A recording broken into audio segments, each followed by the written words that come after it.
அனைவருக்கும் வணக்கம். நம்ம சோஷியாலஜி ஆன்சர் ரைட்டிங் சீரிஸ் பார்த்துட்டு இருக்கோம். ஒவ்வொரு கிளாஸ்லையும் ப்ரீவியஸ் இயர் கொஸ்டின் பேப்பர் ஒன்று எடுத்து அதில் இருக்கிற கொஸ்டினை நம்ம எப்படி ஆன்சர் ரைட்டிங் பண்ணலாம் அப்படி குறித்து அந்த கிளாஸில் பார்க்குறோம். அந்த வகையில் நம்ம 2023ல் பேப்பர் 1ல் இருக்கக்கூடிய கொஷின் நம்பர் 1D, இது ஒரு 10 மார்க் கொஷின். ஸோ 150 வேர்ட்ஸில் எழுத போகிறோம். Is reference group theory is universally applicable model elucidate அப்படின்றாங்க.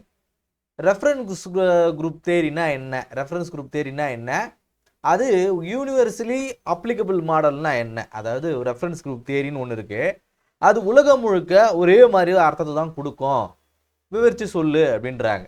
முதல்ல ரெஃபரன்ஸ் குரூப் தேரினா என்ன, அதன் பிறகு அது யூனிவர்சலாக ஒரு அப்ளிகபிளான ஒரு மாடலா அப்படின்னு கேட்குறாங்க. இந்த வகையில் எனக்கு கூட சில நேரங்களில் இந்த இங்கிலீஷ் படம்லாம் பார்க்கும்போது இவங்களும் மனுஷங்க தானே, அவங்க நம்ம என்ன நினைப்போம், சின்ன வயசுல என்ன நினைப்போம், அவங்கெல்லாம் வெள்ளைக்காரங்க அப்படின்ற ஒரு எண்ணம் இருக்கும் இல்லையா. ஆனால் சில படங்கள் நீங்கள் நிறைய இங்கிலீஷ் படங்கள், ஒரு ஆக்ஷன் படங்கள், தமிழ் டப்பாய் வர படங்கள் நீங்கள் பார்க்குறீங்க. பட் ஆனால் அங்கே ரிலீஸ் ஆகக்கூடிய சில படங்கள் ரொம்ப இண்டிபெண்டன்ட் ஃபிலிம்ஸ்லாம் சிலதான் ரிலீஸ் ஆகும். நீங்கள் பார்த்துருப்பீங்க. அந்த படங்கள் தான் அதிகமாக அவார்டெல்லாம் கொடுப்பாங்க. இந்த ஆஸ்கர் அவார்டில் அந்த மாதிரி படங்களுக்கு தான் கிடைக்கும். ஸோ அந்த படங்கள்லாம் பார்க்கும்போது பார்த்தீங்கன்னா நம்ம வாழ்க்கை மாதிரி தான் அங்கே இருக்கும். இப்போ நீங்கள் பெரும்பாலும் இப்போ நேற்று கூட பார்த்தேன், நேற்று என்ன பண்ணாங்க, கரண்ட் ஆஃப் பண்ணிட்டு இருந்தாங்க. அப்போ பார்க்கும்போது லைன்மேன் இந்த கரண்ட் கம்பத்தில் ஏறி அதை பண்ணிட்டு இருந்தார்.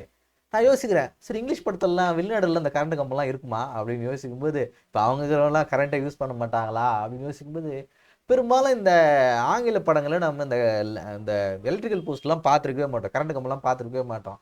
ஆனால் இந்த வெப்சீரிஸ் மாதிரியான வெப்சீரிஸ், இங்கிலீஷ் வெப்சீரிஸ்லாம் பார்க்கும்போது ரொம்ப ஹை பட்ஜெட்லாம் இல்லை, ரொம்ப லோ பட்ஜெட்லாம் பார்க்கும்போது அப்போ இந்த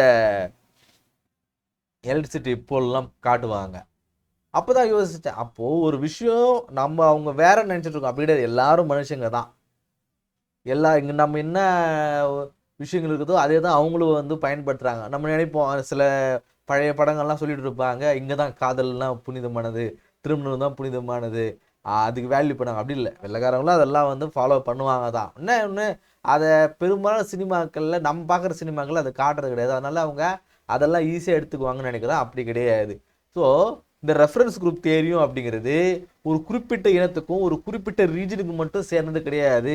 அது யூனிவர்சலாகவே ஒரு அப்ளிகபிள் மாடல், அதை சொல்லு அப்படின்றாங்க. முதல்ல நாம இந்த ரெஃபரன்ஸ் குரூப் தியரினா என்ன அப்படிங்கிறத பார்ப்போம். ரெஃபரன்ஸ் குரூப் தியரியை முதல்ல ஹெர்பர்ட் ஹைமன் அவர் தான் சொல்லியிருப்பாரு. லேட்டராக இதை மெர்டன், ஜிஹெச் மெர்டன் தான் இதை விவரித்து சொல்லியிருப்பார். ஜிஹெச் மெர்டனா சரியா தெரியல, மெர்டனா இல்லை மீடா, ஜிஹெச் மீட் தான், சாரி ஜிஹெச் மீடு, மெர்டன் வேற. ஸோ இந்த மெர்டன் அதை விவரித்து சொல்லியிருப்பார். அந்த ரெஃபரன்ஸ் குரூப் தியரியை இன்னும் விவரித்து சொல்லியிருப்பாரு. Explains how individuals evaluate themselves and their behavior by comparing with groups they value or aspire to. அதாவது என்ன சொல்றாங்க, இந்த ரெஃபரன்ஸ் குரூப்னா ஒண்ணுமே கிடையாதுங்க, கம்பேர் பண்ணி பார்க்கறதுங்க. இப்போ இந்த வேட்டைக்காரன் படத்தில் விஜய் சார் கூட சொல்லியிருப்பாரு, நானும் அவர் மாதிரி ஆகணும், அவர் மாதிரி ஆட்டோ ஓட்டணும், அவர் மாதிரியே நான் போலீஸ் ஆகணும்னு நினைப்பார். அது போல் ஒரு ரெஃபரன்ஸ் குரூப்பை வச்சுக்கிட்டு ஒரு இண்டிவிஜுவலோ இல்லை ஒரு குரூப்போ இன்னொரு குரூப்பை, நான் ஒரு இண்டிவிஜுவல் இன்னொரு இண்டிவிஜுவலை நான் ரெஃபரன்ஸாக எடுத்துக்கலாம், இல்லை நான் ஒரு இண்டிவிஜுவல் இன்னொரு குரூப் எடுத்துக்கலாம், இல்லை நான் எல்லாரும் சேர்ந்து ஒரு குரூப்பு இன்னொரு குரூப்பை ரெஃபரன்ஸாக எடுத்துக்கலாம். ஸோ ஒரு ரெஃபரன்ஸ் குரூப்பை எடுத்து அதன் மேலே ஆஸ்பயர் பண்ணுறது, இல்லை அதோட வேல்யூவை நம்மளோட கம்பேர் பண்ணி பார்க்கறது பேர் தான் ரெஃபரன்ஸ் குரூப் தியரி அப்படின்னுவாங்க.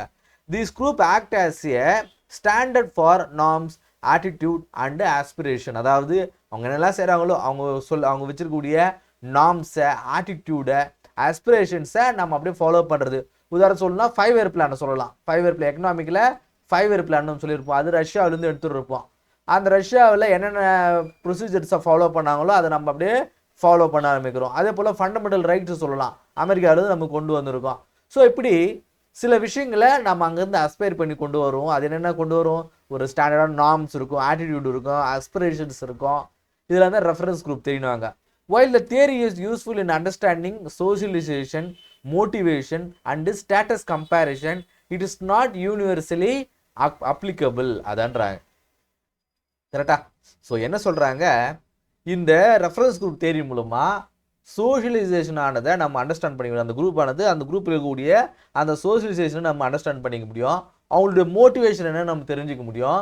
ஸ்டேட்டஸ் கம்பேரிசனை நம்ம பார்த்துக்க முடியும். ஆனால் it is not universally applicable. இது எல்லா இடத்துகளும் வந்து யூனிவர்சலி அப்ளிகபிள் ஆகுனா கிடையாது அப்படின்றாங்க. ஸோ எப்படி நாம் இதை சொல்ல முடியும்?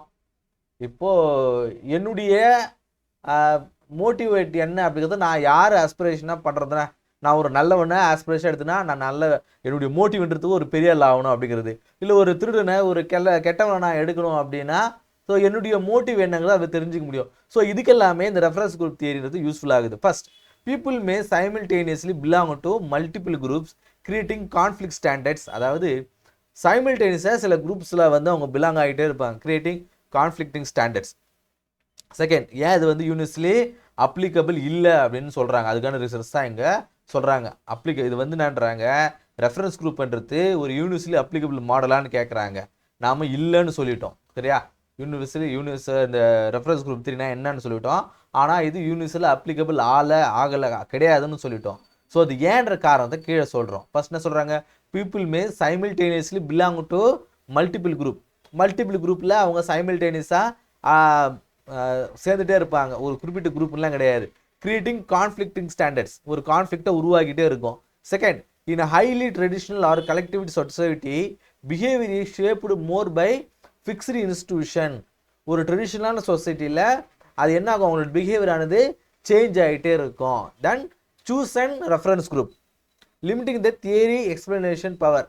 அதாவது ஒரு ஹையான ஒரு மாடல் இருக்கக்கூடிய ஏரியாக்களை நம்ம அங்கே போகும்பொழுது அங்கே இருக்கக்கூடிய விஷயங்கள் தான் நம்ம ஃபாலோ பண்ணுமே தவிர்த்து நம்மளுடைய ஸ்டாண்டர்ட்ஸை அங்கே அப்ளிகபிள் பண்ண முடியாது. இப்போ உதாரணத்துக்கு பிக் பாஸ் எடுத்துக்கோங்க. இப்போ இந்த பிக் பாஸ் ஆனது ஹிந்தியில் எப்படி இருக்குது, வெளிநாடுகளில் எப்படி இருக்குதுன்றது நம்ம பார்க்குறோம். பட் ஆனால் தமிழ்நாட்டில் அதோடைய அந்த ரெஃபரன்ஸ் குரூப்பு அதோட ஃபாலோ பண்ண முடியுதா?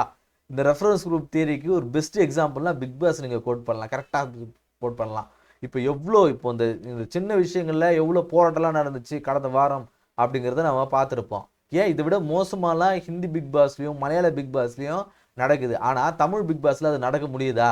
நீ என்ன தான் வந்து ஒரு ரெஃபரன்ஸ் குரூப்பாக வந்து நீ வச்சுருந்தாலும் அதை தான் நான் ஃபாலோ பண்ணுவேன், அதோடைய நாம்ஸை தான் ஃபாலோ பண்ணுவேன், ஆட்டிடியூட் தான் நான் ஃபாலோ பண்ணுவேன் அப்படி இருந்தாலும் ஒரு குறிப்பிட்ட சொசைட்டியில் நீங்கள் அங்கே வரும்பொழுது பாருங்கள்.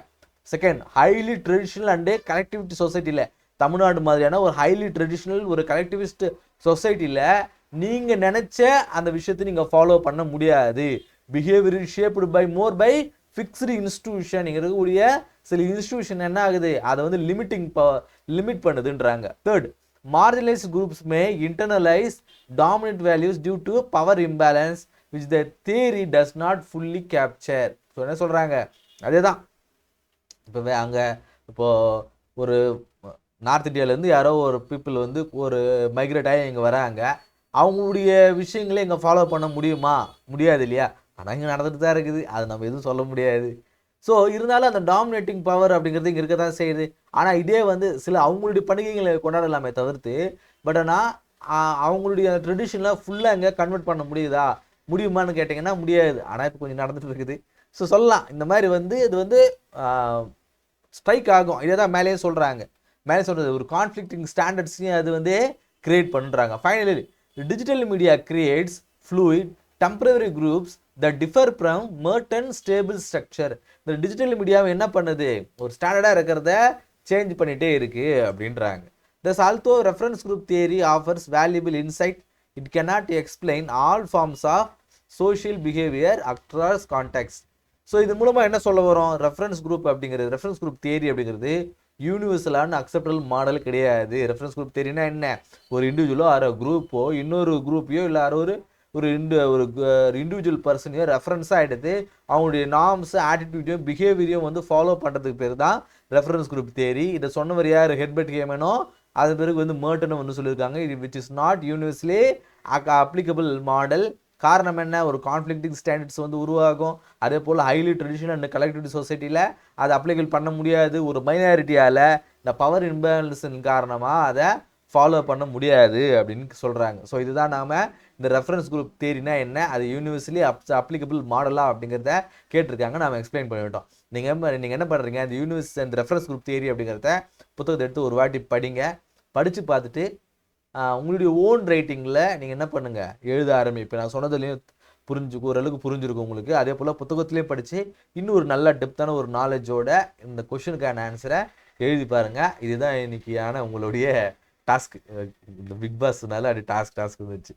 சரி, இந்த கிளாஸ் உங்களுக்கு யூஸ்ஃபுல்லாக இருந்திருக்கோம் நம்புறேன். அடுத்த கிளாஸ் சந்திப்போம். நன்றி.